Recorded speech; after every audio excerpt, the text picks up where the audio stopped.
So thank you so much.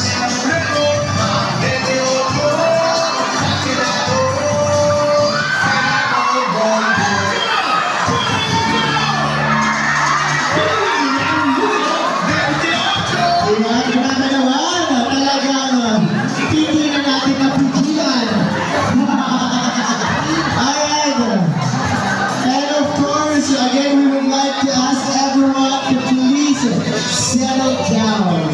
Pakinggan po muna natin ang mensaheng ibigay sa atin ng nag-iisang Mr. Malasakit himself, Senator Doc Go! Ngayong gabi sa inyong dalang mga Bisaya, Kamuuray. Unang-una, kanina po, maraming lumapit sa akin sa labas. Maraming naghanidugol ba? Nagpasalamat. Sabi nila salamat sa mga tulong, sa panahon na sinalanda kami, sa mga super center, sa Malasakit Center. Sabi ko sa inyo, huwag po kayo magpasalamat sa akin. Sa totoo lang po, ako po ang dapat magpasalamat sa inyo. Dahil binigyan niyo po ako ng pagkakataon na makapagserbisyo po sa inyo. Daghang salamat sa inyong tanan. Salamat kayo sa mga taga-Northern Samar. Diligyan ako ng makalimtan. Alam niyo kami, tayong mga Bisaya, mabigat sa atin yung utang na loob, huwag kalimutan. At hindi po ako marunong makalimot. Kaya nung unang araw pa lang po ng aking termino, talaga nagserbisyo po ako. Muntik na ako na disgrasya, papunta na Northern Samar noon, papunta sa Lapisares, tsaka sa Bubon, para mamigay ng tulong. Kaya muntik na yung aeroplano namin sa NAIA, hindi kami natuloy. So maraming salamat sa inyo at sa inyong pagtanggap sa amin noong 2015, ni dating Pangulong Duterte, at ngayon naman ng 2019, panalo po ako sa Northern Samar. Number 6 po ako sa Northern Samar. Maraming salamat po sa inyo lahat. 20 awards na po ang nakamit niya. Ang kulang na lang po sa kanya, sabi niya sa amin ni Senator Bato, ang makapaglingkod po sa ating mga kababayan po. Yan po si Mr. Efectivo, Pili Mr. Rodolfo. Yan na lang po ang kulang, sabi niya. So ako naman po, sana pagdating ng panahon, mas marami po kaming makasama. Garantiya ko naman po sa inyo na tutulong po ito sa pag-unlad pa ng Northern Samar. Si Mr. Efectivo Philip Salvador at si Senator Pato de la Rosa. Uunahin po nila ako sa serbisyo sa bayan. Palakpakan po natin sa inyo. Maraming ang pagsiservisyo bilang sundalo at pulis. Pinaka naging matunog ang pangalan ni Senator Bato de la Rosa bilang dating PNP chief sa ilalim ng Administrasyon Duterte dahil sa kanyang naging papel sa kampanya kontra illegal na droga.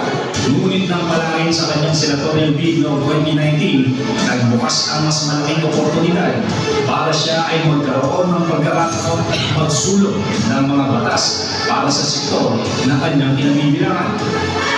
Chairman of the Senate Committee on Public Order and Dangerous Drugs. Meron lang ako pakiusap sa inyo. Dahil karamihan sa inyo, lahat kayo, yung mga barangay kapitan, di ba? At alam niyo, noong tayo nag-wage ng war on drugs ni Pangulong Duterte, napakalaki ang papel ninyo, mga barangay kapitan. Hindi nag-surrender yung 1.6 billion during the first 6 months of our war on drugs kung hindi dahil sa inyo, kayo mga barangay kapitan. Dahil ang PNP ay kulang po sa kaalaman kung sino dapat na mag-surrender, kaya ang mga barangay kapitan ang nakakaalam. So, palapagan po natin sarili, dahil alam ko, nagkaya ang papel ninyo. At ngayon po, alam nyo, yung dandahan na naman silang bumalik, yung droga, dandahan. Kaya ako pinag-iusap sa inyo, kayo ang mga barangay kapitan, sana huwag niyo pa kaya natin gobyerno. Tulungan talaga dito ang ating national government na masawala ito. Dahil huwag na tayong pumaya na babalik sila. Kahit na hindi na magtatanong, marami tayong nakikita ngayon sa mga news everyday. Mayroong mga ama doon sa Cebu Pinatay yung kanyang asawa, ginilitan sa leeg yung tatlong anak. Pinatay yung buong pamilya niya. Dahil lalo sa illegal na droga. Meron 3 years old na nirip, pinatay, tinapos sa nabuhan. May 80 years old na bedridden, nirip, pinatay. So, lahat ng ito, hindi ko nangyayari kung hindi talamak ang droga. Kaya, sana tayo ay magbantay in our part bilang mga barangay kapitan. Sana po ay i-remind ninyo ang ibang constituents palagi. Lalong-lalo ng mga parents na alagaan nila kanilang anak para hindi mapunta sa illegal na droga. Yun lang yun. Magiging papel na rin dito. Hayaan ninyo yung police doon sa demand reduction. Dito tayo sa supply reduction. Dito tayo sa demand reduction by educating our people na sana bantayan natin ang ating mga anak na huwag na umawit ang droga. Dahil labi pa lang po ninyo itong laban sa illegal na droga ay talagang pinusta ko na yung buong buhay ko nito. Anytime, anything can happen to me. Yan sa aking kusada na ito. But then, wala po akong pinagsisihan. Kahit na sa ngayon, tinatakot tayo, ICC ko, International Criminal Court, may pinapapasok sa ating bansa para mag-imbestiga. Kaya alam natin na walang jurisdiction ng ICC, still, pinipilit nila. Well, whatever happens, basta alam ko, ginawa namin ni Pangulong Duterte yung war on drugs. Hindi para kami yumaman, hindi para kami magkapera, kundi ginawa namin yun para maisalba ang kinabukasan ng kabataan sa illegal ng droga. Ito.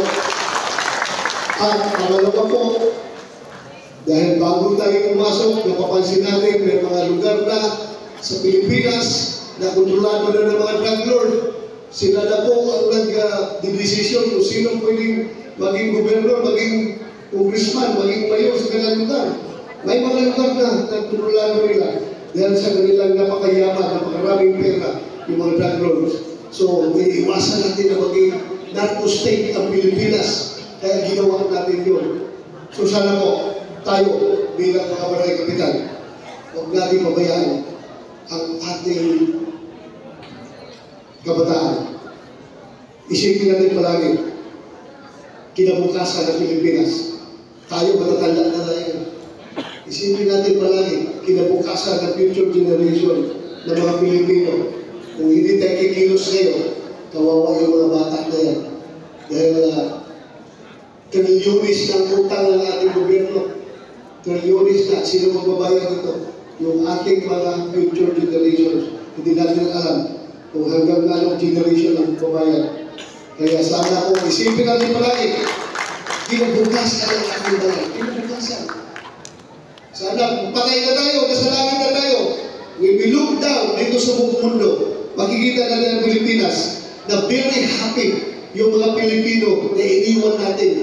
Dahil nung tayo ay nasa gobyerno pa, ginawa natin ang dapat natin gawin para gumanda ang kinabukasan nila lahat. So maraming salamat, magandang gabi. And again, sir, sir, salamat pag-ibig sa akin, sa akin dito. Congressman Dasa, salamat sir. Thank you. Magandang gabi sa atin.